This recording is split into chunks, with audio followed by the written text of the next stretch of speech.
Hey, it's me, Albion, and thank you for watching my YouTube channel. Today we'll be playing some One Piece trading card game. Make sure you kick back, relax, and enjoy the video.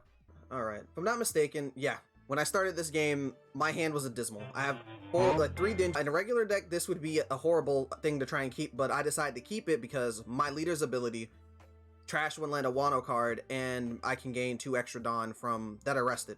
2 rested Dawn. So they're not necessarily garbage, they're actually resources. I'm going up against a queen. Uses the Momonosuke ability. A Momonosuke lets you grab a land a Wano card. So I grabbed the Yamato.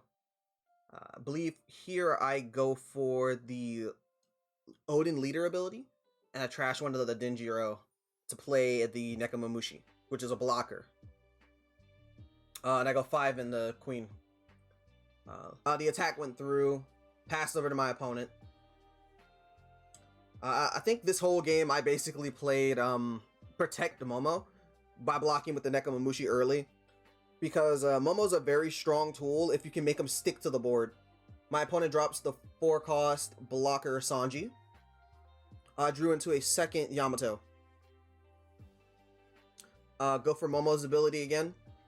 Here I take a pretty long time trying to figure out what I want to grab, so I'm going to skip through it. I end up grabbing the Nekomamushi. Attack 5 in the life at my opponent. I trashed the land of Wano. I trashed the second Yamato that I drew. Waiting to see if my opponent's going to block with the blocker, but they opt to use the Capone in hand as a 2k counter. Deploys the Denjiro. I've essentially used up all the resources I can, or I got the most value out of the Momonosuke. So I opted, instead of playing the actual blocker, to go straight for the Denjiro. 2 Dawn underneath. Queen, and I'm assuming is going to attack into the Momo. No, my opponent goes straight for my life, in which I don't mind taking it. I have a 2 life lead. I get a Raizo. Raizo's a really good card, and he puts it on the blocker too. Now that I expected to go into the Momo, but I think it actually, yeah, it went into my leader. For some reason, he let the Momo live. So I just said, okay, well, I just can keep gathering more resources from, and essentially this is a pretty strong position to be in as a Odin player. I essentially have an extra 2 Dawn when playing. So use the Momonosuke ability, grab the 8-cost Kozuki Odin. That is essentially the boss monster of this deck. It can attack twice, essentially resting 3 Dawn in order to do so, to restand and attack again. And when it's KO'd, I can play, I think, a 3-cost or less land on Wano.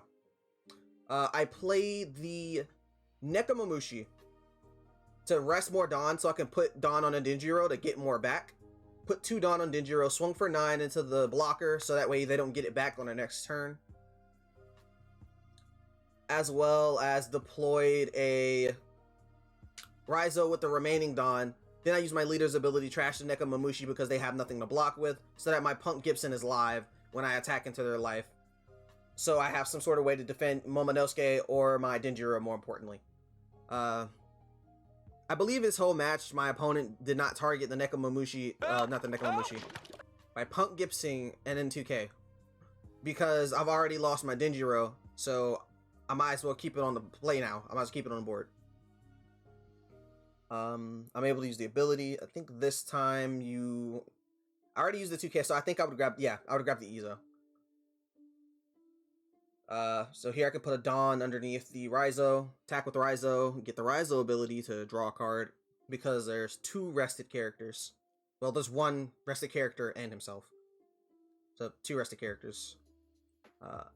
I ended up realizing I attached the Dawn and messed up my Odin play, but at the end of it, I was like, okay, well, I can just swing for 6. They counter out of it. I draw a Nekomamushi. I think I play another Denjiro, because Denjiro is pretty heavy pressure to put on your opponent if they don't have an out. And I think he already outed the Denjiro by placing it on the bottom with the Katakuri effect. So I'm swinging with the Odin again, just to try and apply pressure. Thinking on using the Odin ability, but I don't have anything it's worth using for. So passing on to my opponent. I have decent counter in my hand, and then there goes the second Denjiro. Gone. Yep, my opponent puts 2 down underneath, swing for 7.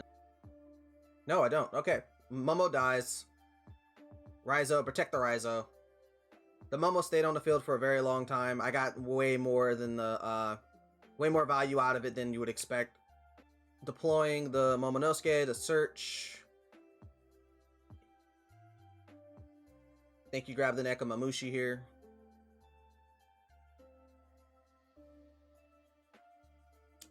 I think here in this situation, deploy the Nekomamushi and then use the Odin ability to trash a Land of Wano card and play the big Odin.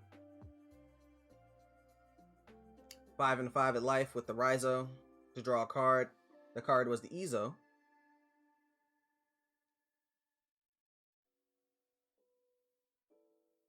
Yep, trash the... Oh no, I won't be able to play the other Nekomamushi. I only have 9 Dawn. So put that 1 Dawn underneath Odin. Swing 6 at life. Then deploying the 8 cost Odin and passing to my opponent. I believe that turn was a very strong turn for me. Literally, I had to manage my Dawn to the most optimal degree. And overall, very satisfied. Probably the reason why I may win this or may not win this. That turn in particular. The Doflamingo probably, yeah, Doflamingo ability and stack the top of his cards. Plays double Law. Puts 2 Dawn underneath leader. Swings at the Raizo. Let the Raizo go. Because Odin right here alone is enough to actually hold it down. Yeah, let the Momo go. Izo, no, not Izo. Katakuri into life. I'll take the life.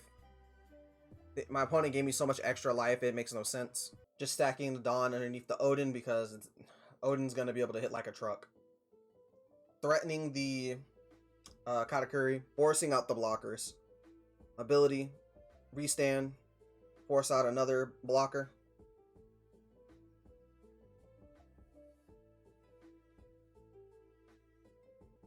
I was so worried about trying to play the Yamato that I trashed. In fact, I think I trashed the I trashed the Cat Viper. Didn't realize I had the Cat Viper. Looked at the cost and then went. And, I kicked myself in the butt, man. I really put my foot in it that time. Deploys it anyways, rests it, and then I just leave 1 extra Dawn face up for the. I don't even think I attack with my Odin attached with the Dawn. I think I just swing raw 5 and then 5 in the blocker. Yep. And then that's it. I played that turn so suboptimally after playing that other turn, previous turn so perfect. In my eyes at the least. It was not funny. Yeah, there was no protecting the Odin. No wait, I protect the Odin here. In fact, I restand the Odin and then I counter out with the Izo.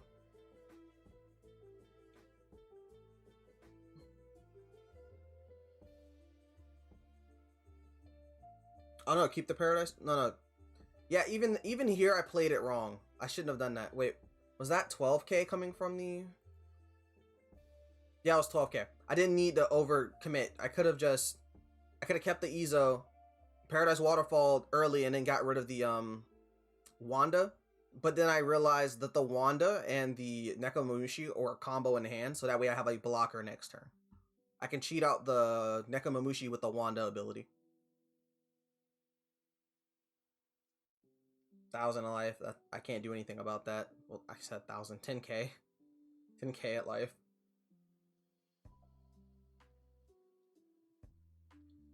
Then my opponent has the ability to start proccing their skill, if I'm not mistaken. Since they're at 4 or less and they control the big Katakuris.